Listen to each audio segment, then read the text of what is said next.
Hey everyone, you are listening to the Divergent Conversations podcast. We are two neurodivergent mental health professionals in a neurotypical world. I'm Patrick Casale. And I'm Dr. Neff. And during these episodes, we do talk about sensitive subjects, mental health, and there are some conversations that can certainly feel a bit overwhelming. So we do just want to use that disclosure and disclaimer before jumping in. And thanks for listening. Hello, everyone. Megan Anna here. So right now it is March 7th of 2025. Patrick and I have been taking our yearly break from the podcast, and we have been working to record new episodes. But to be completely honest with you, we've been struggling a bit. We have recorded two.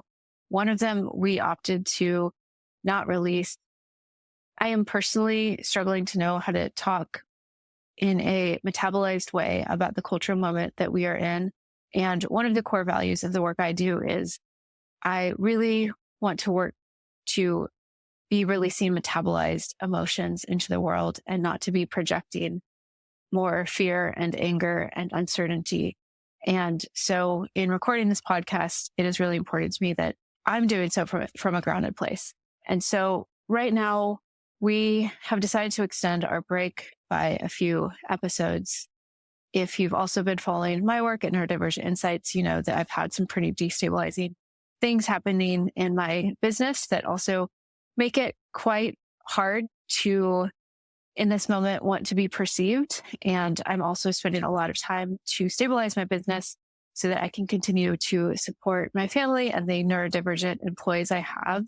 And that has all made it hard for me personally to record episodes in the kind of way that I would want to be releasing emotions and thoughts into the world. We are planning to return, and we will return. We are just extending our break, and so we will continue to re-release some of our favorite episodes from the last year. And we thank you so much for the support of this community. I've been thinking a lot about community this year. I think community really matters. I think belonging and deepening the communities that we have really matters. And I'm putting a lot of thought into how the work I do can lean into that over this next year. And we both really want the podcast to also be an extension of that kind of energy. And so that is why we're taking a little bit more of a pause than we anticipated, but we look forward to returning and continuing the conversation in a metabolized way. Bye for now.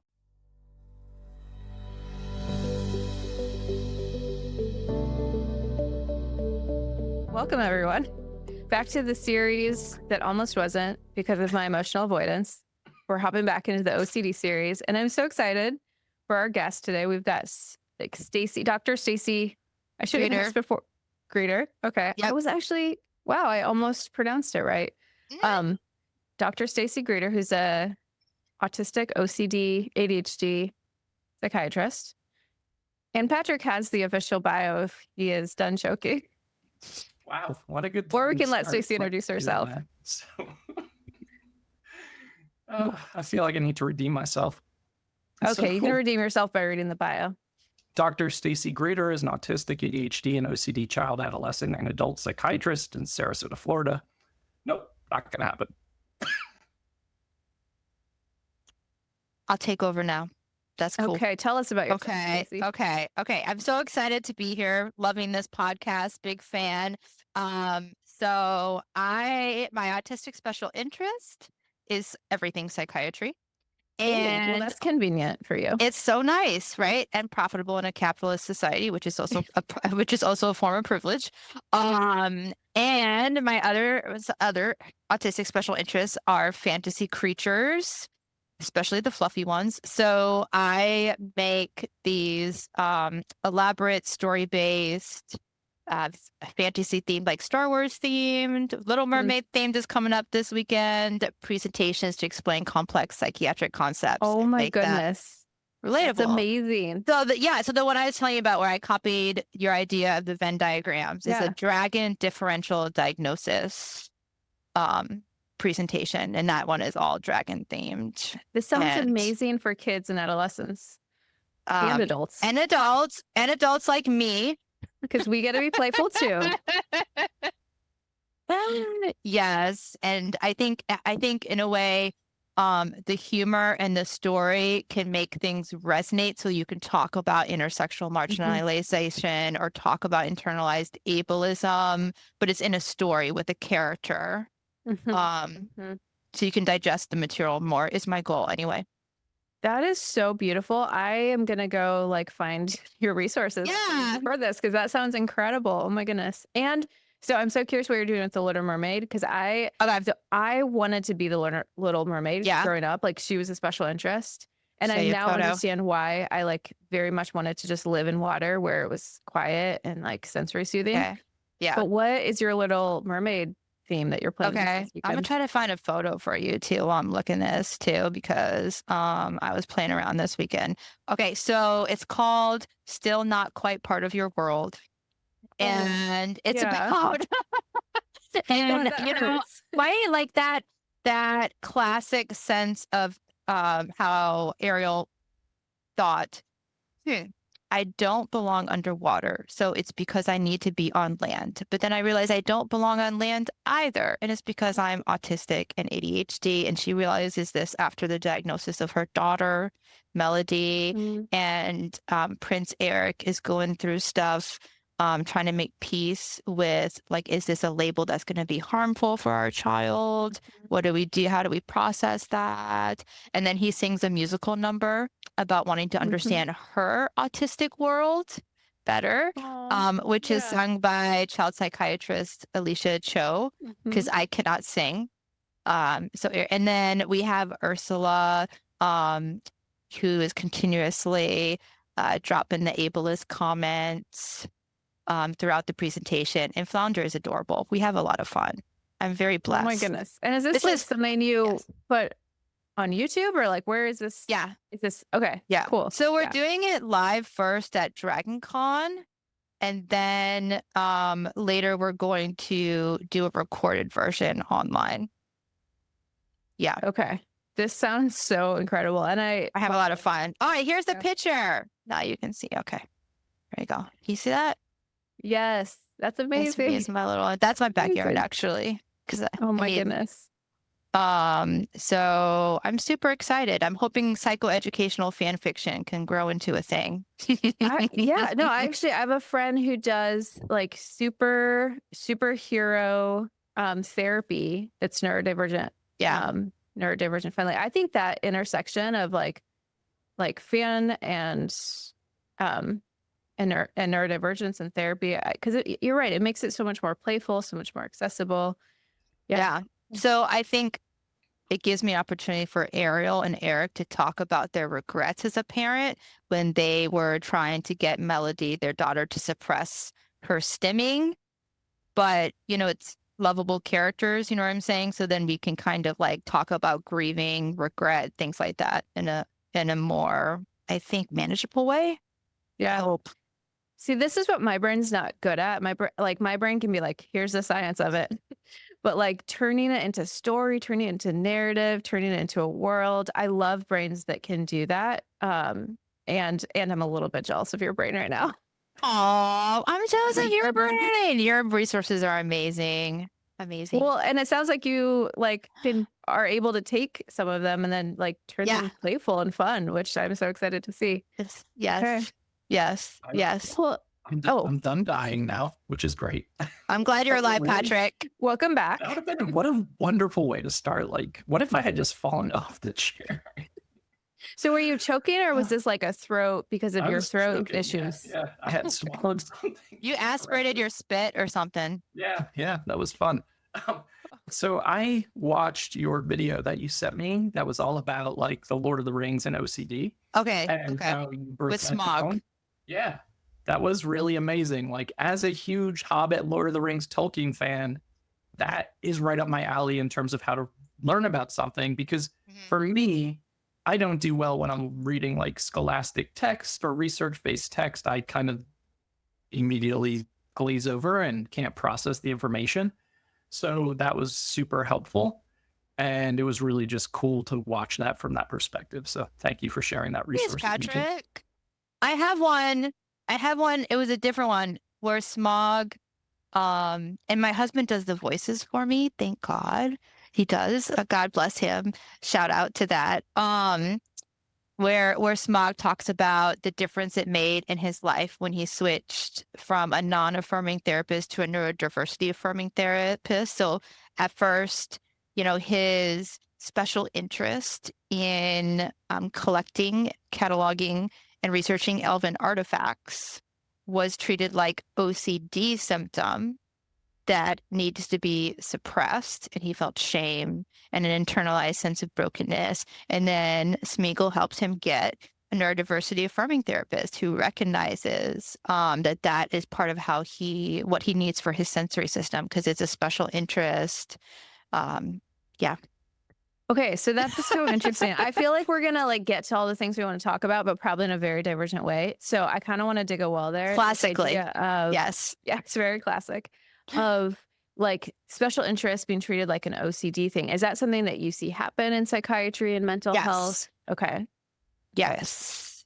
So do you have, I'm so curious if you think are there, special interests, how are those conceptualized as obsessions? Right. Is it what?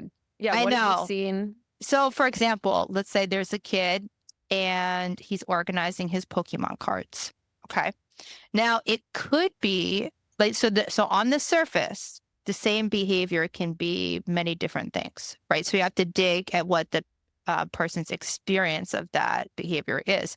So Absolutely. a kid organizing Pokemon cards could be no matter what, it just doesn't feel right. And if I don't get it just right, I'm going to feel wrong forever. So I can't stop. I wish I could stop and just leave him alone, but I got to keep doing it. What if something bad happens? If that card is next to that card, or maybe even there's some anthropomorphization of the Pokemon characters, they're next to each other and they might not like each other, and then all kinds of bad things will happen. So in that example of OCD, the narrative is, I can't stop. There's a control that this has over me, and I don't like it. And it's fear driven. What if blank happens if I stop? It's unpleasant. Yeah. I feel like that, it's unpleasant versus organizing for a special interest. It's pleasant, it's joyful. Right. Yeah. I feel like that piece is so huge. I love that. Okay. Right. Where it's so digging down into special interest, what would it be like if you were forced to stop? Well, that would be sad. That'd be terrible. I might miss it. And then in addition, tics, especially more complex tics, can get confused and be hard to piece apart.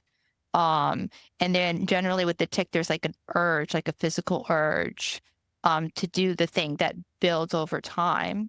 And I know you're talking about Tourette's syndrome. Yeah, Tourette's. Okay. Tourette's. Yeah. So with the OCD, the urge, which is based on the urge to do the behavior is based on fear, and it dissipates the longer you resist it. Right. With the tic, it's more of a sensory physical urge that will build the longer they resist the behavior. Yeah. So I'm really into that detailed differential diagnosis that we don't cause harm to people. Absolutely. Because when we pathologize the things that bring us joy and the things that soothe us, that is so harmful. Absolutely. And given how often OCD and autism overlap, it makes sense that this sort of confusion would happen all the time, especially if one's diagnosed but the other isn't. Yeah, absolutely. So a kid can start with a special interest in Pokemon, and then because of their OCD, then they develop an OCD behavior surrounding their Pokemon cards. So I haven't had language for it, but complex OCD, I'm trying to find language for it, because in the classic OCD text, it's ego dystonic, right? So it's typically things when I get intrusive images, they're things that are very not value aligned. But I saw this in one of my children who's vegan, and that's very it comes from her hypersensitivity, her hyperempathy. but then developed OCD around it. Mm-hmm. So there was actually an egosyntonic nature to it, but then the contamination OCD that grew out of it.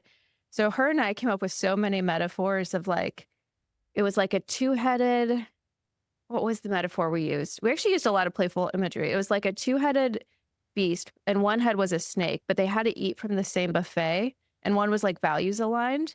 But that's why it was so hard to treat the OCD. Interesting. Because they had to eat from the same source. But that sort of OCD where it intersects either with a value because you're autistic and like very value aligned, or it intersects with a special interest, that's a whole different beast because they're intertangled. Have you like seen that in autistic OCD folks you work with? That kind of more messy OCD presentation? Yes, it's often messy. It's often like the same behavior can have multiple layers to it. Yeah. Yeah. How do you, well, I don't, and I'm maybe jumping ahead. I don't even know if you do exposure or you're, I don't even know how much therapy you do, but like, are there things you do when it's like, this is a special interest and we want to protect it, but then we also want to address the OCD? Yeah. Yeah, it's tough. So I do some psychotherapy. I'm more into internal family systems therapy and ACT. I like both of those. Yeah. Then exposure and response prevention. Usually I'm referring out to a different therapist for that because it's not as much my thing. Understandable. But so the question is, I'm trying to understand the question. The question is, how can you give me another question? So when the OCD is focused around like a special interest, it's also a good thing. So like versus an OCD where it's purely ego dystonic, it's purely experienced as like different from self, but it's like there's part of it that is soothing, there's part of it that's consistent with self, and then there's part of it that has become either obsessive or contaminated. Are there ways you've found to work with them? Asking people to imagine, so what if OCD wasn't driving this and it was just your values? What would you be doing? Okay. So, someone. That's a great question. Right. Yeah. So someone who really draws a lot of fulfillment and comfort from their Catholic Christian beliefs. But now they're on the rosary and they're doing it over and over again, and it has to be a certain way. And they're developing religious scrupulosity. So now something that they really value and have a lot of fulfillment from, that is part of their spiritual being, unfortunately, has been contaminated by OCD. And so now we're piecing apart what is values driven and what is compulsive and fear driven. It's complex. I love that. It is so complex, especially when you throw in our kind of all or nothing thinking. Like I know for me as a child, I've gotten a bit better with this as an adult, but I still struggle with it. Once I have a bad experience with something, it's like the whole thing becomes contaminated and bad. So I think it could really easily become, once like something that's a source of comfort becomes contaminated by OCD, the temptation might be just to throw the whole thing out versus to reclaim this is the part that's value aligned. So I love how you help folks tease that out, because that's so important to be able to reclaim that and not let OCD take it away. Yeah. And OCD preys on stuff that's really important to us. Yeah. I went through a time when it was in residency, and I went through an OCD of, well, what if I am not asking my patient if they're suicidal in just the right way that would encourage them to tell me the truth about that? And right. And so I was working on that, trying to not repeatedly ask them in different ways. Yeah. To try to gain some surety. Oh my gosh. Wow. That would be an interesting, I would love to read more about that. Therapist with OCD. Yeah. Because there's a lot of risky things we work with. And so of course that's going to be a breeding ground for OCD. And so how therapists learn to work with that, like that's such a poignant example of wanting to do risk assessments correctly. And Wow. Okay. I'm having kind of a mind moment of just like that. Yeah. Yeah. It can really impact how we show up. Mm-hmm. Right. And so, yes, I have a couple good therapists, actually, I see. So this is good. Right. So I feel like what's interesting is, because you have OCD, and when you go through OCD treatment, you, reach this kind of above where you would be if you didn't have OCD. I'm going to try to explain that better. Okay. So like, because I really like kind of dove down into this, I'm very mindful of how I ask, my emotional affect when I ask, how neutral I am about asking. It's like I really had to work on it because of the OCD. Yeah. Yeah. Yeah. Yeah. In a sense, I think I'm tracking, but like in a sense of, Yes. is it partly because OCD brings more emotion up for you that you had to work on Mhm. how you ask those questions? I guess. And I think that the treatment of OCD forces one to really intentionally think about what they value and like live in line with that in these spaces. Mhm. Does that make sense? In a way that I don't know if I would had like I otherwise I wouldn't have given that much thought to how I Yeah. do my safety assessment. Yeah. I think that makes sense, but can you unpack it a little? A of little bit how more. it- Yeah. Like how OCD causes you to give more thought. Is that how you said it?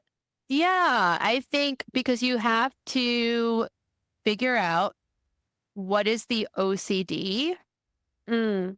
and what is your values-based response. Yes. I feel And like you have to separate yes. those. Yes. And so in order to separate those, you're going to really want to figure like, well, what is my most valued, most effective way of doing a safety assessment and do it that way, and not the way my OCD tells me to do, which is ask someone 3 or 4 times in different ways with like a clear affect that you don't want them to say yes. Yeah. Yeah.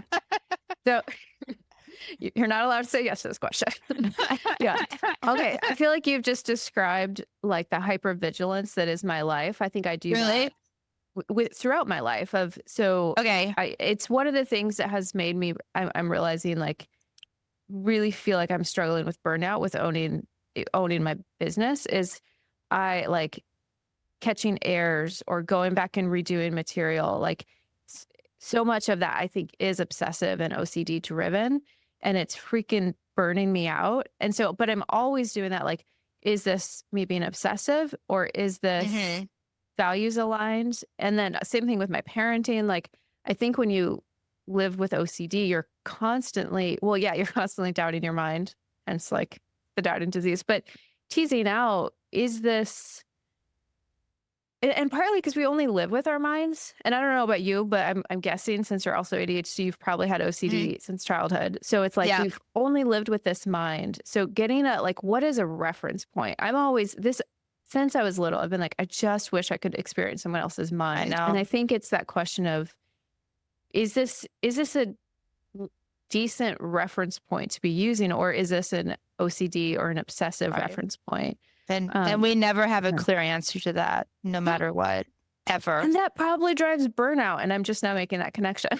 It's not. We're probably always... That's an unanswerable question, right? That's the fantasy of the neurotypical me, and like they just know naturally how to be the perfect psychiatrist, right? The fantasy is the neurotypical me. Yeah. Mm-hmm. Yes. Yeah. No, I hear you.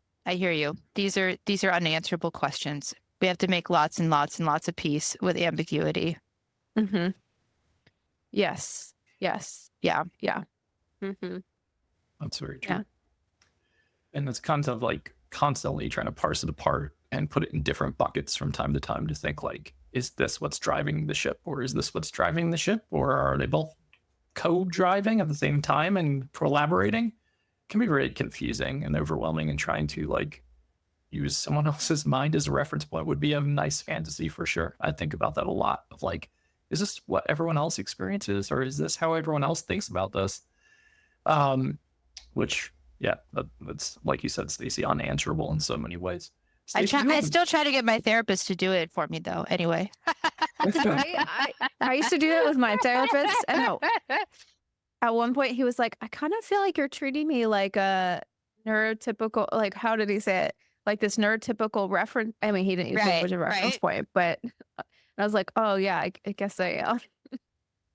I ask my spouse a lot because he doesn't have autism or ADHD or OCD. So he's my reference point, but yes, it's a fantasy. I hear you. It's, and not to minimize that I love and hate being autistic and ADHD. And I do think there are many ways in which medicine self-selects for autistic traits, and that psychiatry feels like being a fish that finally gets to swim in water with the kind of candid, authentic, direct, deeper conversations we get to have. Medicine self-selects for autistic traits, meaning a lot of autistic people end up in the medical field. Yes. So that is something I've had people ask about that. I see that, but it's also like one of the fields where it's the least, it's the one of the, it's so uncomfortable to be publicly autistic. Yeah, so that's something I'm working on too. I'm doing a presentation at Stanford on supporting autistic doctors, especially during medical training. Oh my gosh. Residency and fellowship, you know. That's amazing. in part, our usual autistic thing of like advocating to try to heal from our own trauma. And also because and that's the biggest reason I'm so openly autistic, because it's so hard to be openly autistic in the medical world. I know quite a few who are in the medical world but are not out because it would be too detrimental. So I'm like, anytime I can make it just a tiny bit safer for someone else, just a touch. It was kind of fascinating. My favorite part of discovering I was autistic was being able to tell my patients and just seeing that glow of connection and excitement and some hope. And that's really exciting. But it has been really mixed and challenging coming out to physician colleagues. Yes. Yeah. I would assume so. Yeah. Sure. The patients feel so lucky to have you, and the colleagues. Yeah. So do you, Stacy, want to go down that pathway of talking about, you had kind of floated the idea of navigating the psychiatric and medical system, and how to be more supportive for... I'm cool with that. I'm cool with also sticking with OCD. I thought that was our topic originally, by the way, Anna. Was a different topic. Yeah, I'm glad I messaged you to say like, hey, how do you feel about A, B, and C? And you're like, oh shit, that's not what I thought we were talking about. I made a Word document, but that's okay. Oh, I'm so sorry. No worries. I like talking about OCD. Okay, cool. I actually I'm having like a memory of like, because I think you reached out a long time ago before we had this series set up. Yeah. About navigating. Yeah. I mean, I do think that'd be helpful, especially it sounds like you've prepped for it, because I do know a lot of, we've talked a lot about navigating medical systems and how hard that is. And we have a global audience, so I know it is so hard. Yeah. And so here I am. I mean, I also feel like I straddle multiple worlds because I'm a doctor, I'm a patient, I'm autistic. And so I have definitely experienced a lot of invalidation and dismissal at the hands of medical professionals. And I also say that, with a lot of compassion for other medical professionals. Yeah. are very burnt out. And on top of that, the medical profession through training, like people are either kicked out of med school or shamed if they don't know the answer or they can't get it right. And that really sets people up where then they have a patient with chronic pain, a thing they don't understand. And instead of, oh yeah, I don't understand this, and that's okay. It's like, nope, you're wrong. You can't have this thing as a defense. Does that make sense? It does make A little sense. bit? I mean, so like Yeah. you're kind of trained into a binary of like, it's your fault or the Right. patient doesn't make sense. Yeah. Yeah. That there's, I think what I think is that medical training does not set us up to be able to be vulnerable, to be able to embrace being wrong, and that unfortunately is a detriment, especially when you're working with an autistic patient who has all the things and is, yes, me too. Okay, it's like, for example, I go to the neurologist and he does the nerve conduction study and I'm having severe neuropathy pain. And after the study, he's says, you're fine. You're great. You don't need to come back. Bye. Right. And it's like, no, the nerve conduction study might be normal, but clearly I am not fine. I'm not experiencing fine. I think that to be able to sit with and fully accept suffering that we both feel responsible for and yet are helpless to understand or treat is hard. Yeah. Which is to emphasize that it's really not your fault when your doctor, you have an interaction like that with your doctor. I think as autistic people too, we're used to blaming ourselves when social interactions don't go well. Absolutely. That, well, the doctor said that to me because I must have come off weird or, and then there's it's like this whole subculture in itself, medicine, that's very hierarchical. Yeah. So I think it's fascinating that autistic doctors get great connections with their patients, but have trouble with their colleagues. I had that experience when I because worked in we're hospitals. less right because we're less hierarchical. We're like on your level, great. That works great with the patient, not with supervisors, etc. Yep. Right. So I think that's really hard. They call it the triple empathy problem. So there's autistic versus holistic. And then on top of that is patient versus doctor. And there's separate subcultures. Right. So, with my patients, I can joke around and be like, well, that question might offend a neurotypical, but now you've given me an opportunity to info dump about my special interest and do some extra research to learn some more stuff about psychiatry. So thank you so much. I think you're so right, though. Like, you're talking about the neuropathy / neurologist experience, which rings true because I just had this experience a couple of days ago where, like, I waited so long to get into a neurologist office. It took almost 3 months of advocating. Like, I need to get in. Rejection of referral. Finally get in.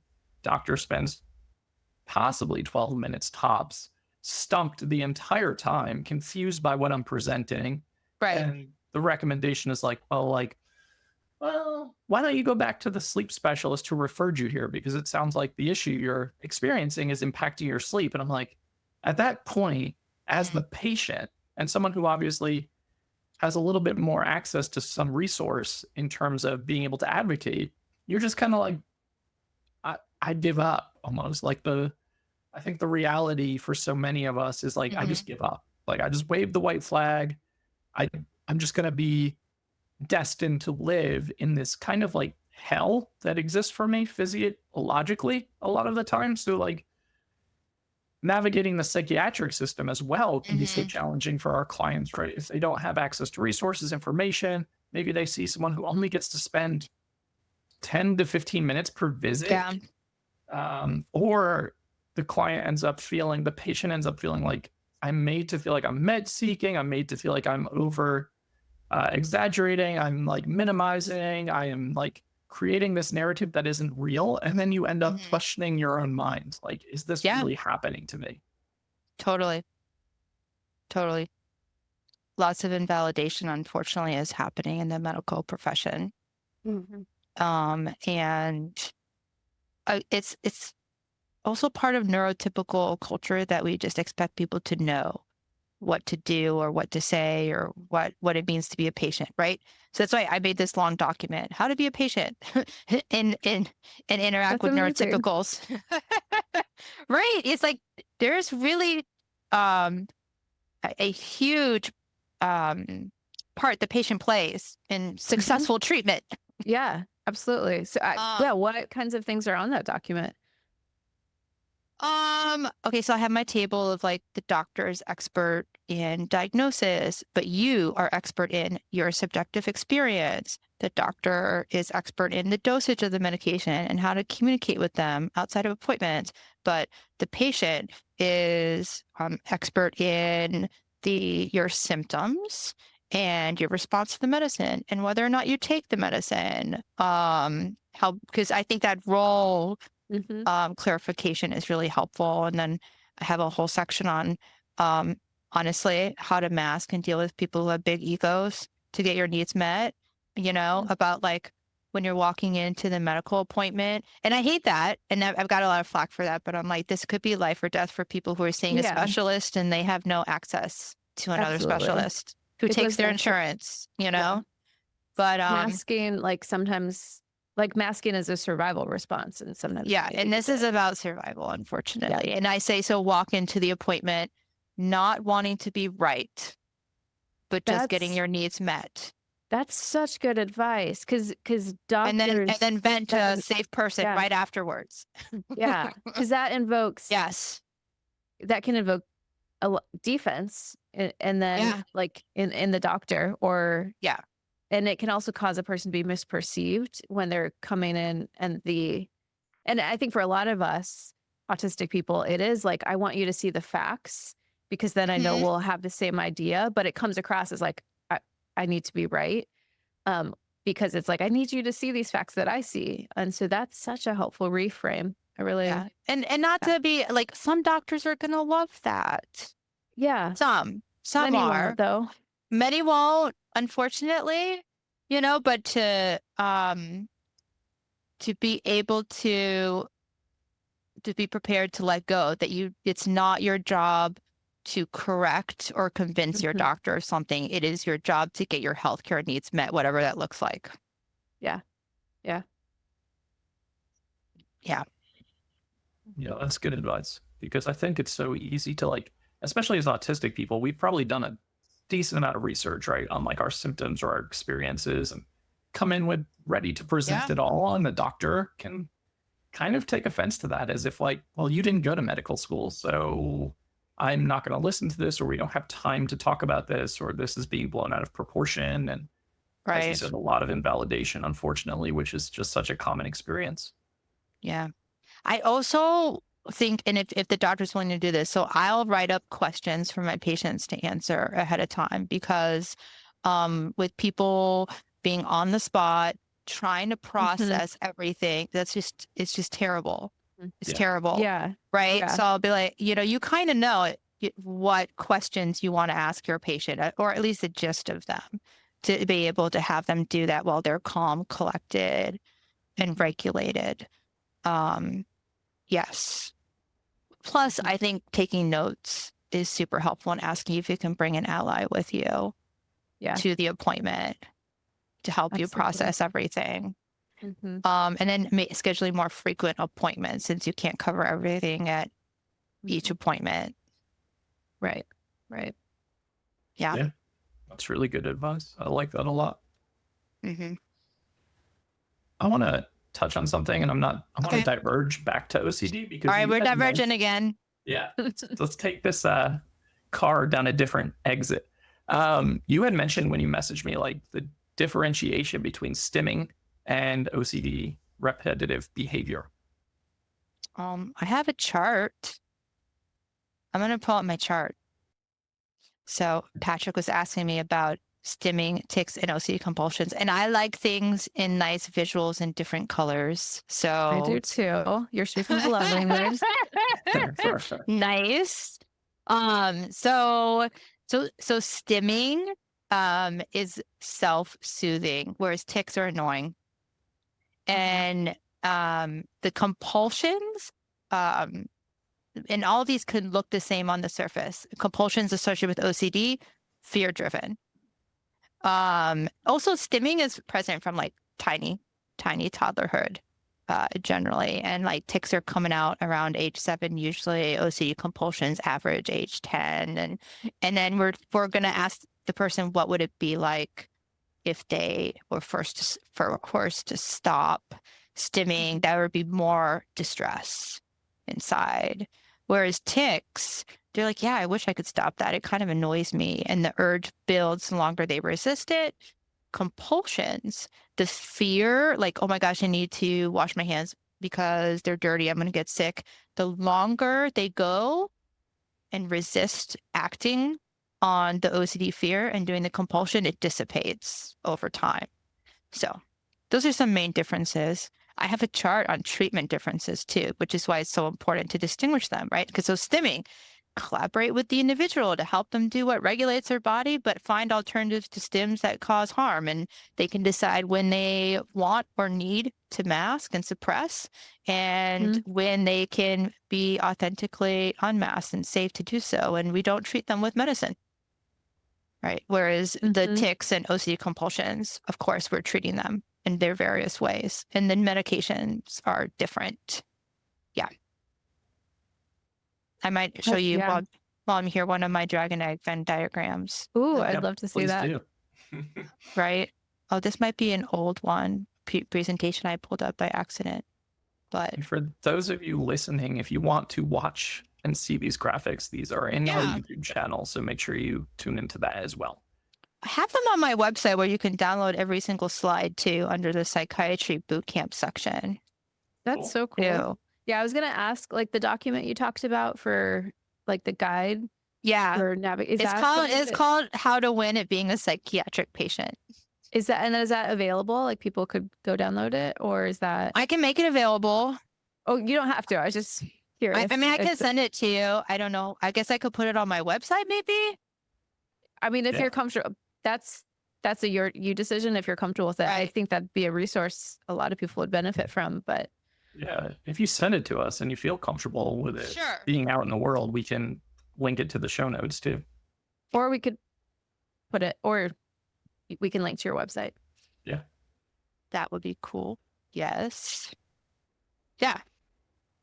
I like how you're adding in Tourette's so much, because you're right. Like, Tourette's can look both like OCD and autism and ADHD. So I like how you're also adding in Tourette's and tics. Yeah. Into the conversation. I'll show you my Tourette's versus OCD dragon eggs now that I have them up. Okay. Sorry. Okay. There's so many versions of stuff on my computer. It's kind of scary. My computer's very ADHD, and I realize that's a big part of my stress. Yeah. So I got mine this. is very autism driven, and it's so clean, and I have one icon and nothing else will ever live on there. I'm so jealous. I'm jealous. I can never find anything because I delete it all. Oh gosh. Sorry. Yeah, so these are the things I made that I got based on Megan. I love the egg. Amazing. I have fun. Definitely. Cool. I like that visual. I think that helps for people who need to see it visually to process it, and also just to have fun with it. We've talked about fun on previous episodes, and like how playfulness is so important with a lot of the stuff that we talk about. And it sounds like you really do try to incorporate playfulness and fun and joy into your practice and into your business and into your life. And I'm sure that has a trickle down effect to the patients that you support and serve as well. I hope so. I think it's interesting that you mentioned playfulness because it brings up what we were talking about earlier. Because I feel like in medical training, maybe professionalism was like the antithesis of that almost, sadly. I don't know how you, Megan and Patrick, experienced it, professionalism, right? And then, so I think I've definitely found that the more I can move into a freer, vulnerable, more playful, authentically autistic self, the better psychiatrist I am. Yeah, absolutely. I think that makes so much sense. Yeah. Professionalism. I really tried to be. That was a big part of my mask, but it never came naturally to me. And when I shifted to just seeing neurodivergent clients, a much more playful therapist emerged, and it felt so much more congruent with me. And one thing I talk about a lot, I use this concept, I call it play shame, but I think a lot of neurodivergent children I haven't heard that. a lot of, I mean, it's just a Megan Anna brain combo. Like, I think a lot of us as children experience a lot of shame around how we played because it wasn't right or it was too much. And so I think for a lot of us, we've perhaps thwarted it. And so I think for me, getting reconnected with playful parts of me has been such a big part of unmasking, because those were the parts that were so repressed. A lot of them are very ADHD parts. And so they were the parts that I had a lot of shame around. I thought these were immature parts. So for me, reclaiming play has been such a big part of my neurodivergent identity. Yeah. And then that gives your patients permission to play and be authentic and vulnerable and connect with those parts too. Yeah. Yeah. Yeah. I noticed that. I noticed a lot of neurodivergent therapists and medical providers, there's a playfulness to a lot of how they show up in the world, whether it's how they dress, whether it's making dinosaur egg Venn diagrams. Like there's a playfulness. I have serotonin molecules on my dress. Gosh. That's amazing. I think so much of that unmasking experience when we are quote unquote trying to figure out what's professional for our field is embracing that authenticity and that personality and really showcasing it, because it also mirrors for your clients, for your patients, for the people you support, to give them some permission to do the same. And that's why I like what you said before about like being more open in the medical field, because so many people aren't able to be. So it really does help model that for people that this can be a possibility, you know, in some contexts and situations. So I think the more we align with who we are, the more it shows up in the work that we do, regardless of the work that we do. Yeah. And I think it's a process for me, because when the voice will come in from residency, like, no, you shouldn't do it that way. That's not the right way, the professional way. And I just get better and better at putting it to the side. Yeah. Good. I mean, I think that's huge. I've always kind of had a like buck the system mentality, or even in grad school, whenever we were being told this is how you show up as a therapist, or this is how a therapist presents or dresses, I was always just kind of like, that's not going to work for me, so I'm not going to do that. I also have the privilege to say that more often than a lot of people, so it, you know, those go hand in hand, but it just never was going to be a fit. Like, that's the group practice culture I've cultivated, is like, I don't care what you dress like. I don't care what you look like. Like, I don't care that you just dyed your hair hot pink. None of that stuff bothers me. Some of the stuff I see in these therapeutic Facebook groups, I'm always just kind of confused about, like, why are you so bent out of shape over some of this stuff? So I think the more we can do this, the more we can model and just represent as well. Yeah. And then the more energy and presence you have with the patient, because you're not trying to devote so much of your work to be the professional version. Right? Like, you could do it, but at a cost. Yeah. Absolutely. At a cost. And it would cost your energy and presence with your patient. Yeah. /client.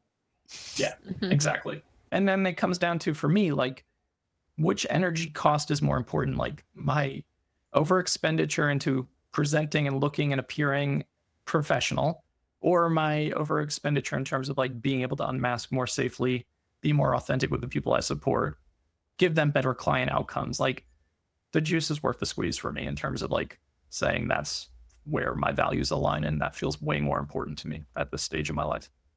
Definitely. But I'm in private practice, a place of privilege. I actually wanted to go into academic medicine because I love teaching so much and be at an academic medical center, but it is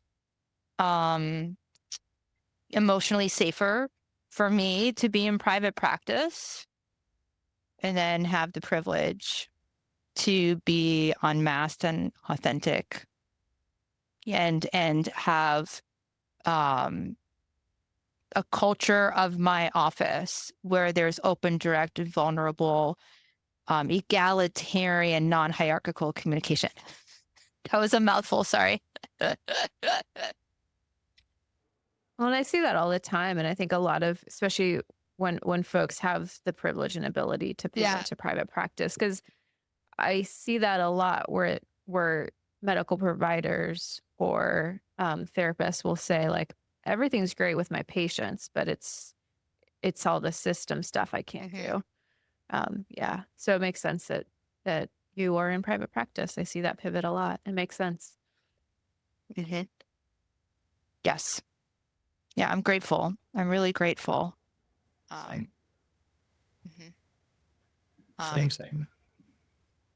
And I feel like there's some depth and authenticity in the discussions we get to have with our patients that I don't know if I can't imagine another place.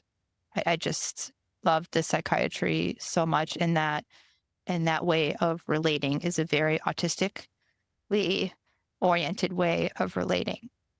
And then I get to incorporate my special interests into teaching about psychiatry. So yeah, I'm really, really fortunate. I love that. And do most of the folks you work with, are most of them autistic, ADHD? A lot of them are, not everybody. Not everybody. So, so I'm in a smaller town, community psychiatrist. So I'll take all kinds. That being said, as autistic people find each other. We do. And since I'm openly autistic, there are a lot of patients looking for an autistic doctor. I started a spreadsheet of people for doctors to put their info down if they were okay with publicly sharing their neurotype. That's amazing. I can send it to you. And there's also a tab for therapists and a tab for assessment. I think I have maybe 4 people on there so far on the doctor side. So it's not easy to have doctors coming out as autistic. Yeah. Yes, but definitely just for anyone out there listening, that people will really, really, really want to connect with you and your autistic self. Yeah, absolutely. This comes up a lot of like, we just need autistic directories for everything. Like, right. We need to be able to find the autistic hairstylist, the autistic doctors, the autistic, like just everything so that we can, because it cuts down the labor so much. Like when we're working with, I just did a social media post that reviewed the cross neurotype studies, right? Like when we're communicating within our same neurotype, it just cuts through so much of the labor. I'm excited for like 10 years from now where just all these amazing directories exist and are synthesized. Autistic brains, like we should be able to create this, right? Collective effort. We're working on it. I'll work on it. You all will, right? Yeah. I think so much has really grown, especially in the therapy world, to make it safer for therapists to come out as autistic. So I'm really hoping we can do more in the medical professional world. I hope so too. I think so many, both for the medical providers who are autistic and like burning out, and for the patients looking for those people. Yeah. studies show that if you are an autistic doctor and you have worked with another doctor you believe is autistic, your rate of suicide is lower. Really? I mean, that makes sense, but wow. Yeah. Yeah. Yeah. Yeah. I mean, that could be a whole other conversation, is mental health with medical providers, which speaks to the culture that you were describing. Yeah. Mm-hmm. Yeah. We have diverged. Yes. And I think it feels like we're at that place. So we've talked for about an hour. It always feels like, oh wow, that was an hour. Jeez Louise. Thank you, Stacy, for coming on and sharing and being vulnerable and just being who you are. And I think what an asset to not only the Florida community that you serve, but anywhere that you can be in contact with patients and be supporting them in their journeys. So can you tell the audience where they can find you? And we'll link that in the show notes as well. Sure. Thanks so much, Patrick. My website is stacygreetermd.com. So it's STACYGREETERMD.com. And my YouTube channel, where you can enjoy those videos, is @Stacy Greeter MD, STACYGREETERMD. Thank you so much for having me, Patrick and Megan. Thanks so much for coming on. I've really enjoyed this conversation. It's felt very alive. It's felt playful at times. I've learned some new things. So thank you so much. Yeah, really appreciate it. And sorry to drop we're talking about OCD cool. 1 or 2 days beforehand. That was cool. I like talking about OCD. Yeah. No. I think we can diverge and weave both into the conversation. So thank you for pivoting and diverging. Sure. And to everyone listening to Divergent Conversations, new episodes are out on Fridays on all major podcast platforms and YouTube. You can download, subscribe, and share. And goodbye.